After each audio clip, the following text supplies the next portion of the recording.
Les plus fins gourmets en raffolent. Dans votre 13h, rencontre avec un producteur d'exception de safran. Il est installé en Lorraine. Il nous fait partager son travail et sa passion. Angélique Etienne et Odile Barthélémy l'ont rencontré.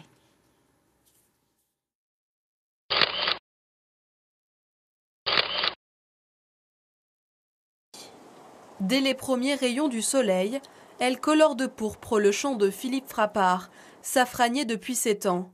L'heure idéale pour cueillir la fleur de Crocus sativus. Donc là, la fleur est sortie cette nuit, on l'accueille tous les matins, afin de préserver au maximum la fleur et qu'elle ne soit pas altérée par le soleil.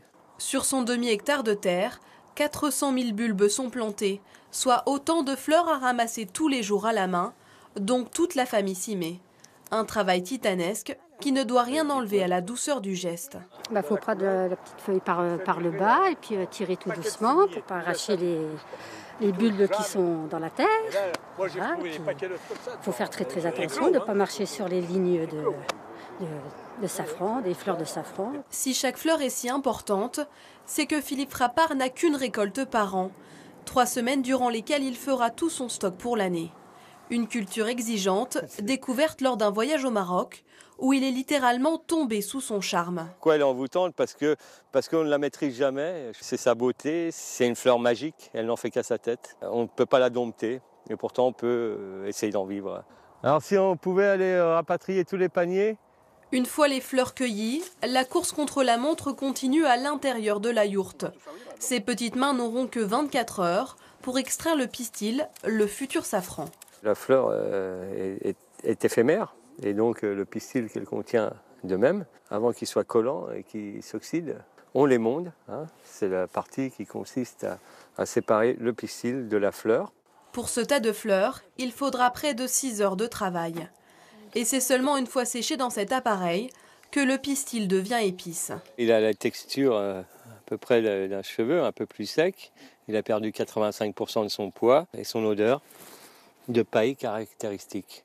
200 fleurs sont nécessaires pour faire un seul gramme de safran vendu 35 €, une épice à prix d'or qui fait le bonheur de Frédéric Sandrini, chef étoilé. Bonjour, salut, ça va bien? Ça va.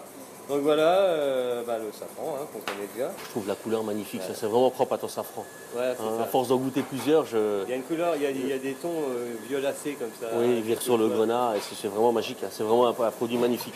Il est reconnaissable, vraiment, c'est d'une pureté, moi j'adore, je veux dire, on n'est pas obligé d'en mettre beaucoup tellement il est puissant. Quelques gouttes de safran infusé suffiront donc à assaisonner ces Saint-Jacques. C'est vraiment un exauceur de goût dans ce plat-là. Vraiment un exauceur, et puis ça ramène ce côté floral en fait. Le safran soutient le chou-fleur, en fait c'est vraiment le lien quoi. En fin de bouche, on va retenir le safran.